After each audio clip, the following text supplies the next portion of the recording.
بسم الله الرحمن الرحيم.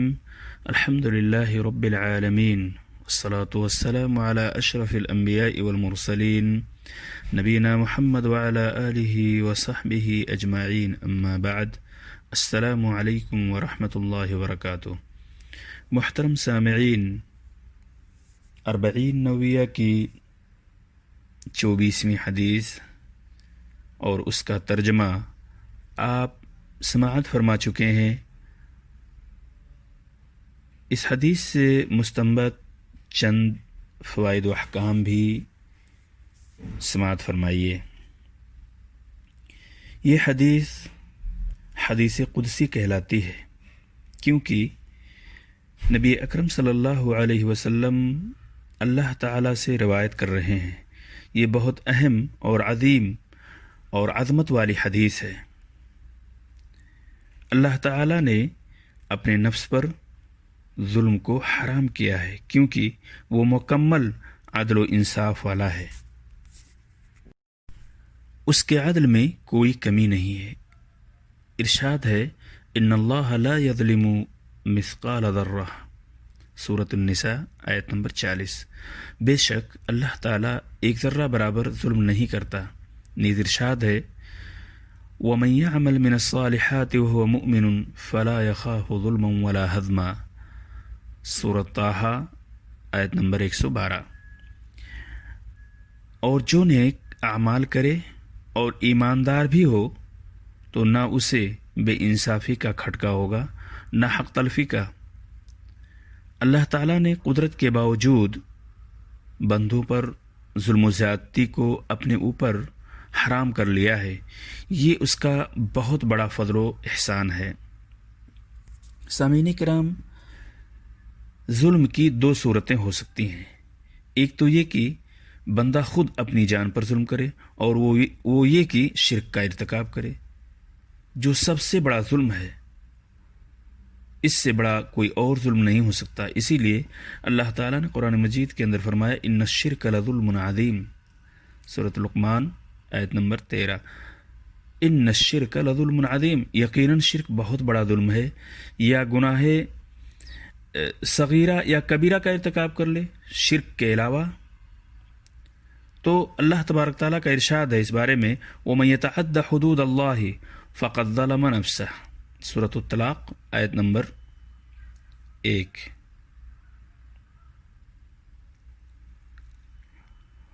جو اللہ کی حدود سے تجاوز کرتا ہے یقیناً اس نے اپنی جان پر ظلم کیا. ظلم کی یہ پہلی صورت ہوئی. اور ظلم کی دوسری صورت یہ ہے کہ بندہ دوسروں پر ظلم و زیادتی کر بیٹھے، اور یہ بھی حرام اور بہت بڑا گناہ ہے. بندوں پر باہم ظلم و زیادتی کے بارے میں نبی اکرم صلی اللہ علیہ وسلم نے حجۃ الوداع کے موقع پر ارشاد فرمایا، جس کا ترجمہ ہے، تمہارے خون، تمہارے مال اور تمہاری عزت و آبرو ایک دوسرے پر ایسے ہی حرام ہے جس طرح یہ شہر یعنی شہر مکہ، اس شہر مکہ میں اس مہینہ یعنی ذوالحجہ کے مہینہ میں آج کے دن، یعنی وہ عرفہ کا دن تھا، آج کے دن عرفہ کی حرمت ہے. آپ صلی اللہ علیہ وسلم نے یہ عرفہ کے دن فرمایا تھا کہ ایک دوسروں پر ظلم و زیادتی ایسے ہی ہے جس طرح اس شہر کے اندر اس کی حرمت کو پامال کرنا ہے، اس مہینے میں اس گناہ کو انجام دینا ہے. عرفہ کے دن کی جو حرمت ہے بالکل اسی طرح ہے.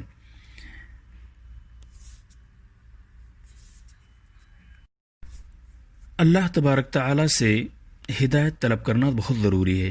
اسی لیے ہر نماز کی ہر رکعت میں نماز پڑھنے والا شخص اہدنا الصراط المستقیم کی تلاوت کرتا ہے، اور اسے تلاوت کا حکم بھی دیا گیا ہے.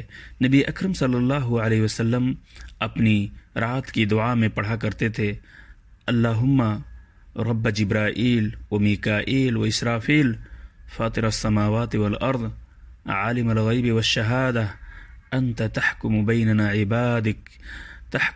عبادک فیما کانوا فیہ یختلفون اہدنی لما اختلف فیہ من الحق بإذنك إنك تهدي من تشاء إلى صراط مستقیم۔ یہ بخاری کی نہیں بلکہ یہ صحیح مسلم کے اندر یہ روایت موجود ہے۔ اس روایت اور اس حدیث کا ترجمہ ہے، اے اللہ، جبرائیل و میکائیل و اسرافیل کے رب، آسمانوں اور زمین کے پیدا کرنے والے، غائب و حاضر کے جاننے والے، اپنے بندوں کے اختلافی امور میں تو ہی فیصلہ کرتا ہے، اختلافی امور میں اپنے حکم سے مجھے حق کی ہدایت نصیب فرما، بے شک تو ہی جسے چاہتا ہے صراط مستقیم کی ہدایت فرماتا ہے۔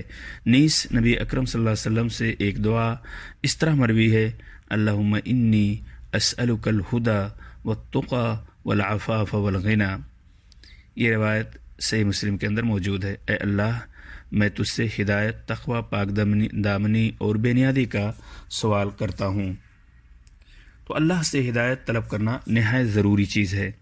سامعین کرام، یہ حدیث اس بات کی بھی دلیل ہے کہ بندہ اپنے دین و دنیا کی تمام ضرورتوں کا سوال اللہ ہی سے کرے۔ جیسے بندہ اللہ سے ہدایت و مغفرت کا سوال کرتا ہے، ویسے ہی کھانے، پینے اور پہننے کی چیزیں بھی اسی سے مانگے۔ اللہ تبارک تعالی رازق ہے، اسی کے ہاتھ میں رزق کے خزانے اور اس کی کنجیاں ہیں، جیسا کہ اس حدیث سے مکمل طور پہ اس کی وضاحت ہو جاتی ہے۔ حدیث سے ایک مسئلہ یہ بھی معلوم ہوتا ہے کہ اولاد آدم صبح و شام خطائیں کرتے ہیں، اور اس کے مقابلے میں اللہ کی جانب سے عفو و مغفرت کا مژدہ ہے، بشرطے کہ بندہ اس سے مغفرت کا طالب ہو۔ حالانکہ بہت سارا فضل و کرم طلب مغفرت کے بغیر بھی ہے، اللہ تعالیٰ اسے عطا کرتے ہیں۔ رسول اللہ صلی اللہ علیہ وسلم کا ارشاد ہے، اس ذات کی قسم جس کے ہاتھ میں میری جان ہے، اگر تم گناہ کرو تو اللہ تعالیٰ تم کو ختم کر کے ایک ایسی قوم لائے گا، یعنی اگر گناہ نہ کرو تو تمہیں ختم کر کے اللہ تبارک تعالیٰ ایک ایسی قوم کو لائے گا جو گناہ کریں گے۔ گناہ کا سرزد ہونا یہ کوئی معیوب چیز نہیں ہے۔ اگر نہ سرزد ہو تو اللہ تبارک تعالیٰ ایک دوسری قوم کو لائیں گے جو گناہ کریں، پھر اپنے رب سے مغفرت کے طالب ہوں گے اور اللہ ان کی بخشش فرمائے گا۔ یہ روایت صحیح مسلم کے اندر بھی موجود ہے۔ سامعین کرام، سچی توبہ اور استغفار کے ذریعے اللہ تعالیٰ بندہ کے تمام گناہوں کو بخش دیتا ہے۔ اللہ تعالیٰ اپنے بندوں سے بے نیاز ہے، اسے اطاعت گزاروں کی اطاعت سے نہ کوئی نفع پہنچتا ہے اور نہ معصیت کاروں کی معصیت سے کوئی ضرر پہنچنے والا ہے۔ اس حدیث سے اللہ کی قدرت و سلطنت اور بے نیازی کا کمال ظاہر ہوتا ہے۔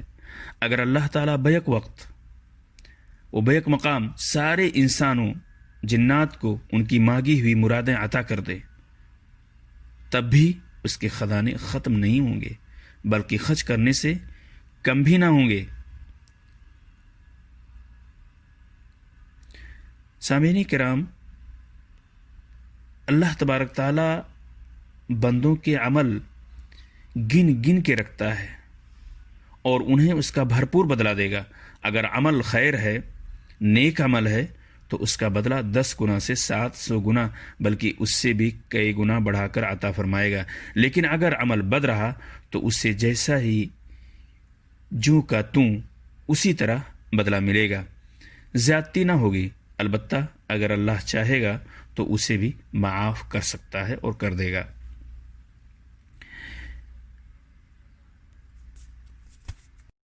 معزز سامعین کرام، اس حدیث سے ایک مسئلہ یہ بھی مستنبط ہوتا ہے، اور اسی مسئلے کے استنباط کے بعد بات ختم کر رہے ہیں کہ نافرمان کے لیے ایک دن ایسا آنے والا ہے جب وہ اپنے آپ کی ملامت کرے گا، لیکن اس دن ندامت و ملامت کا کوئی فائدہ نہ ہوگا، کیونکہ وقت گزر چکا ہوگا۔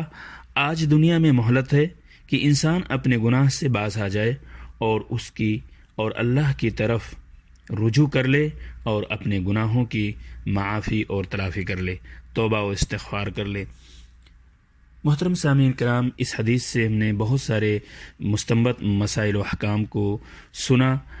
ہمیں اور آپ کو چاہیے کہ ان ساری باتوں کو اپنی زندگی کے سامنے رکھیں، روزمرہ کی زندگی میں ان احادیث کو سننے کے بعد اسے تطبیقی شکل دیں تاکہ اللہ تبارک تعالی ہم سے راضی ہو، ہماری دنیا و آخرت کی زندگی کے اندر سدھار پیدا ہو. السلام علیکم ورحمۃ اللہ وبرکاتہ.